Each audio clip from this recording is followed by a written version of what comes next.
welcome to another episode of Life Matters, an actuality series where we get to discuss and focus our attention on challenges that many of us face as part of our daily lives. Research around mental health in adults has shown that many of these disorders start in childhood and adolescence. Many of these issues, if untreated, does not go away. One of the most prevalent and persistent disorders in children is depression. To help us understand depression in children, we invited clinical psychologist Simone Arendse. Simone, thank you so much for joining us. Thank you, Tracey. In our previous episode, we chatted about depression in adults, and we see this as something that it's only older people and people like us that deal with depression. And when we think of kids, we think that kids have an easy and a carefree life. But now, today, we are talking about depression in children. A child clearly can definitely be depressed. Definitely. We would love and hope for them to have those carefree lives, like you're saying, that's what we want for our kids. But unfortunately, childhood depression is real. And I also think that the residual effects of the pandemic has really increased depression in both young children and teenagers. Now, how can you tell if a child is depressed? So kids have many of the same symptoms that adults have. So I'm just going to recap on some of the adult symptoms before explaining the childhood symptoms. So the depressed mood, the changes in the appetite, changes in sleep patterns, concentration and focus, energy levels, social isolation, for example. But in addition to that, children often don't have the emotional vocabulary to describe how they're feeling. So a child won't be able to say, I feel overwhelmed, or I feel irritable. No, they will say, my stomach is sore, my head is sore. Because for a child, the point of reference of not feeling well is physical symptoms. So they will often first describe what's going on in their bodies. I don't feel like going to school. If those kind of things persist, there's usually a reason why that happens. So those are the kind of things that young children would say. In teenagers, we would see other things. We would see anger outbursts, irritability, we'd see moodiness, we'd see decreased self-esteem, and then also self-harming behavior. So if they are scratching themselves, cutting themselves, burning themselves, punching their hands in walls, those are often indications that they might be depressed. Now, I know there are probably some parents watching now and going, my teenage child, in general, teenage years, it's rough years, and they tend to be moody and irritable.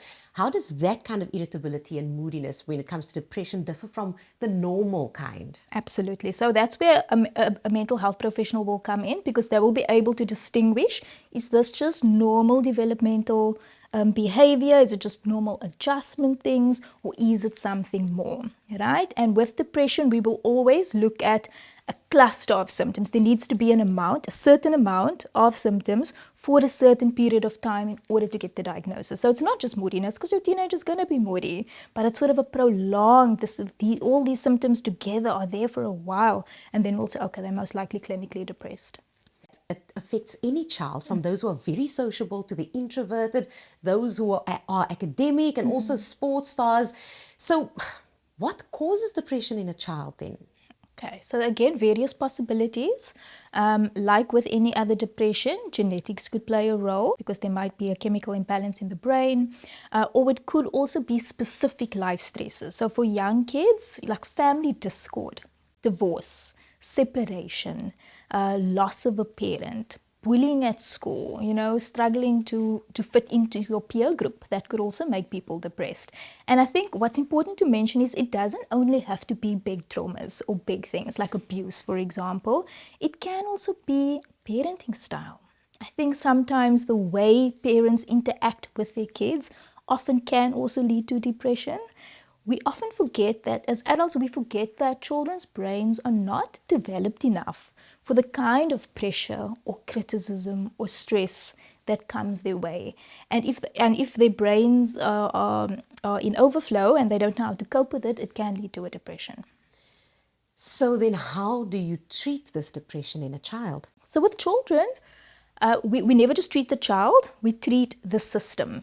So we'll often involve parents in the treatment process. I would often need to do parenting skills with parents to teach them how to engage with their child, to help them to understand what their child is going through. We'd sometimes need to write letters to the school to help them to understand what's going on. And just be supportive towards the child that is struggling with depression. And then for young kids, we would do play therapy because a 6-year-old is not going to be able to talk about feelings for an hour. So we would use toys or art or books or that sort of means to help them to express their feelings. And then teenagers, it depends. Some teenagers engage very well in just normal traditional talk therapy, but sometimes with teens, we also need games or activities or art or something like that to just engage them in the process. Managing this process is quite a lengthy thing as well. And it's not just getting help once off and then thinking that everything is now fine, right? You have to actually monitor this all the time. Yes. But can kids also be suicidal? Definitely. So children do experience suicidality, especially teenagers, because it's such a difficult developmental phase to be in. So there are facilities for teens, just like there are for adults, where they can be admitted.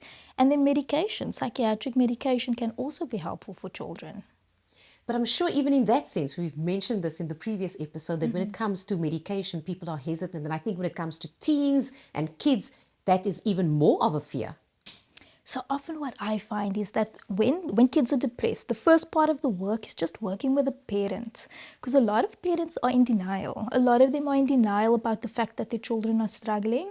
And I think the reason is, as a parent, if your child is struggling, you automatically look to yourself and you start questioning yourself. Am I a failure? Am I doing something wrong?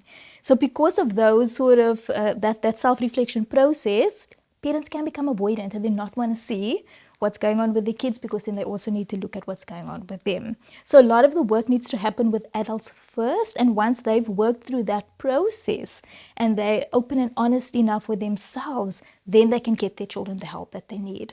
So it's working with the kid, it's working with the parent as well. And being ready to just be open to whatever comes your way, and that there's no failing in this. Absolutely. And no one's at fault. Absolutely. And there's no shame. I think there's no shame. That's the most important thing to say in seeking help.